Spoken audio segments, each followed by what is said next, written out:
இன்னைக்கு சத்தான சமையல அப்பள சமோசா எப்படி பண்ண சொல்லிட்டு பார்க்கலாங்க. இதுக்கு என்னென்ன பொருட்கள் தேவைன்னு சொல்கிறேன், கவனமாக பாருங்கள். அப்பள சமோசா செய்ய தேவையான பொருட்கள்: சிறிய உளுந்து அப்பளம் தேவையான அளவு, 2 உருளைக்கிழங்கு வேக வைத்து மசித்தது, கேரட் துருவல் விரும்பும் அளவு, பொடியாக அரிந்த குடமிளகாய் சிறிதளவு, முட்டைக்கோஸ் துருவல் சிறிதளவு, டோஃபு எனப்படும் சோயா பன்னீர் துருவியது, கரகரப்பாக பொடி செய்த மிளகாய் சிறிதளவு, உலர்ந்த ஸ்வீட் பேசில் சிறிதளவு, கார்ன்ஃப்ளவர் எனப்படும் மக்காச்சோள மாவு சிறிதளவு, தேவையான அளவு உப்பு, தகுந்த அளவு எண்ணெய். அப்பள சமோசா பண்ணுறதுக்கு தேவையான இன்க்ரீடியன்ஸ் எல்லாம் பார்த்துட்டிங்க இல்லையா? இப்போ இதுக்கான ஸ்டஃபிங் எப்படின்னு சொல்லிட்டு முதல்ல பார்க்கலாங்க. முதல்ல இங்கே நான் வேக வச்ச உருளைக்கிழங்கு வச்சுருக்கேன், அதில் சேர்த்துக்கலாம். இதோட கேரட் துருவல், முட்டைக்கோஸ் துருவல், குடமிளகாய், டோஃபு அதாவது சோயா பன்னீர், இதை வந்து நல்லா ஃபைனாக கிரேட் பண்ணி வச்சுருக்கேங்க, இதையும் சேர்த்துக்கலாம். நீங்கள் எந்த காம்பினேஷன் வேணால் போட்டுக்கலாங்க. இதோட சில்லி ஃப்ளேக்ஸ், பேசில் எனப்படும் உலர்ந்த தின்னத்து பச்சிலை இலை, இதோட கொஞ்சமாக உப்பு சேர்த்துக்கலாம். டோஃபுலையும் கொஞ்சம் உப்பு சுவை இருக்குங்க, ஏன்னா அது எப்பவுமே கட் பண்ண பிறகு தண்ணியில் உப்பு சேர்த்து அதில் தான் போட்டு வச்சுருப்பேன், அதனால் பார்த்து குறைவாக போட்டுக்கலாம். இப்போ இதெல்லாத்தையும் நல்லா மிக்ஸ் பண்ணிக்கலாம். இப்போ இந்த ஸ்டஃபிங் ரெடி ஆகிடுச்சிங்க. டோஃபு மசாலா இதை வந்து அடுப்பில் வச்சு கலரணுங்கிற அவசியம் இல்லை, இப்படியே இருந்தால் போதுமானது. இப்போ இதுக்கு வந்து உளுந்து அப்பளம் தேவைங்க. என்ன சைஸ் உளுந்து அப்பளம் வேணுனாலும் நீங்கள் எடுத்துக்கலாம். நான் ரொம்ப குட்டியாக இருக்கிற உளுந்து அப்பளம் எடுத்திருக்கேன். இப்போ இங்கே வந்து ஒரு கிணத்துல தண்ணி வச்சுருக்கேன். இப்போ இந்த தண்ணியில் வந்து இதை போடணும். சுடு தண்ணி கிடையாதுங்க, நல்ல ரூம் டெம்பரேச்சர் இருக்கிற தண்ணி தான். ஒரே ஒரு நிமிஷம் இதில் டிப் பண்ணணும். 2 பக்கமாக இப்போ டிப் பண்ணி எடுத்துக்கிறேன். கொஞ்சம் சாஃப்ட் ஆகணும், அவ்வளோதான். நம்ம ஃபோல்ட் பண்ணால் அது உடையாமல் இருக்கணும், அந்த அளவுக்கு இதை போடணும். இப்போ இதில் எக்ஸ்ட்ரா தண்ணியை வந்து எடுத்துருங்க. பாருங்கள், நல்லா இப்போ சாஃப்ட் ஆகிடுச்சா? இப்போ இது மேலே வச்சுக்கலாம்.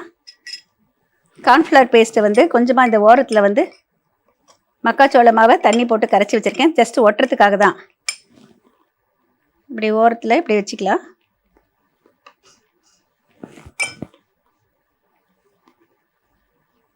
இப்போ இந்த மசாலா இப்போ கொஞ்சமாக கையில் எடுத்துகிட்டு இப்படி மத்தியில் வைக்கிறேன்.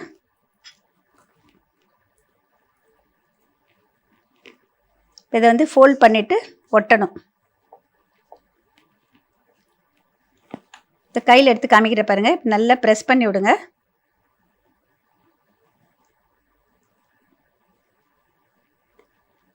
பிரிஞ்சு வராமல் இருக்கணும். இது நம்ம வந்து டீப் ஃப்ரை பண்ண போகிறது இல்லை, ஷாலோ ஃப்ரை தான் பண்ண போகிறோம்.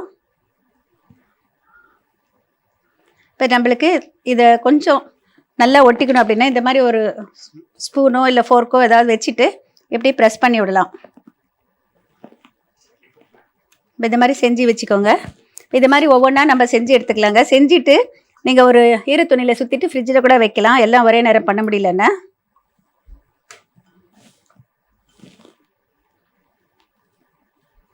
இப்போ இது நம்ம ஈரம் பண்ணி எடுத்துருக்கோம் இல்லையா, நம்ம ஃப்ரிட்ஜில் வைக்கிறப்ப கொஞ்சம் அந்த ஈரமெல்லாம் கொஞ்சம் ட்ரை ஆகிடும்.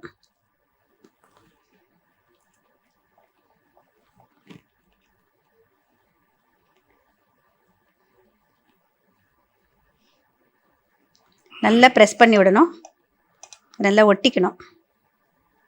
அதிக நேரம் ஊற வச்சிங்கன்னா கிழிஞ்சிடும். ரொம்ப குறைவான நேரம் வச்சிங்கன்னா உங்களுக்கு வந்து ஃபோல்ட் பண்ண வராது, ஸ்டிஃபாக இருக்கும். நான் சொன்னதை அப்படியே ஃபாலோ பண்ணிங்கன்னா நல்லா வரும். நீங்கள் நிறையா செய்யணும்னு நினைக்கிறப்போ இந்த மாதிரி செஞ்சுட்டு ஒரு டப்பாவில் கொஞ்சம் இடம் விட்டு அடுக்கிட்டு ஒரு ஈரத்துணி போட்டு மூடிட்டு ஃப்ரிட்ஜில் வச்சுருங்க. நீங்கள் எப்போ பொரிக்கணும்னு நினைக்கிறீங்களோ அப்போ பொரிக்கலாம். ஒருத்தர் ஒரு டைம் வந்தாங்கன்னாக்கா நீங்கள் எத்தனை வேணுமோ அத்தனை எடுத்துகிட்டு பொரிக்கலாம்.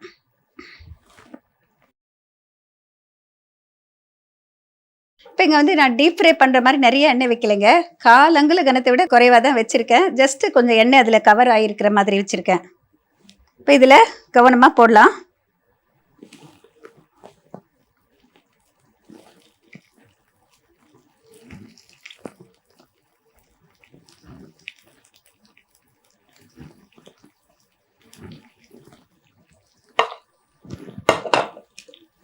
கீழ்பாகம் கொஞ்சம் பொரிஞ்ச பிறகு திருப்பி போடலாம்.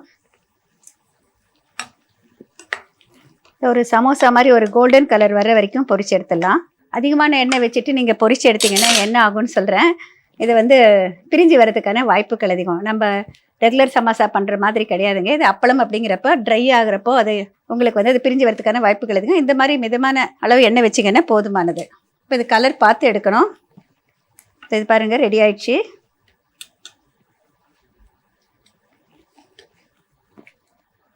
ரெண்டு பக்கமும் இது மாதிரி கோல்டன் ப்ரௌன் இருக்கான்னு பார்த்துக்கோங்க.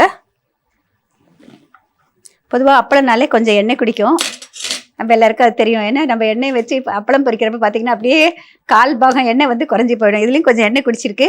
அதனால தான் வந்து இந்த மாதிரி கிச்சன் டிஷ்யூ பேப்பர் வச்சுருக்கேன் இல்லைங்களா, பேப்பர் டவலு.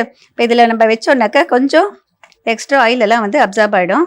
நீங்கள் பேக் பண்ணணும் அப்படின்னு நினச்சிங்கன்னா இந்த மாதிரி பண்ணிவிட்டு நீங்கள் அவனில் வச்சு கூட பேக் பண்ணலாம். அது கூட நல்லா வரும். மேலே வந்து ஆயில் கொஞ்சம் ப்ரஷ் பண்ணிவிட்டு ப்ரீ ஹீட் பண்ண அவனில் வச்சு பேக் பண்ணிங்கன்னா நல்லா வரும். ஏர் ஃப்ரையர் வச்சுருந்தீங்கன்னாக்கா ஏர் ஃப்ரையர்லேயும் போடலாங்க. கொஞ்சம் இது மாதிரி பண்ணிவிட்டு கொஞ்சம் ஆயில் ரெண்டு பக்கமும் அப்ளை பண்ணிவிட்டு ஏர் ஃப்ரையரில் வச்சுட்டிங்கனாக்கா ப்ரீ ஹீட் பண்ணணுங்க ஏர் ஃப்ரையரை. அதுக்கப்புறம் இதை வச்சிங்கனாக்கா நல்லா வரும்.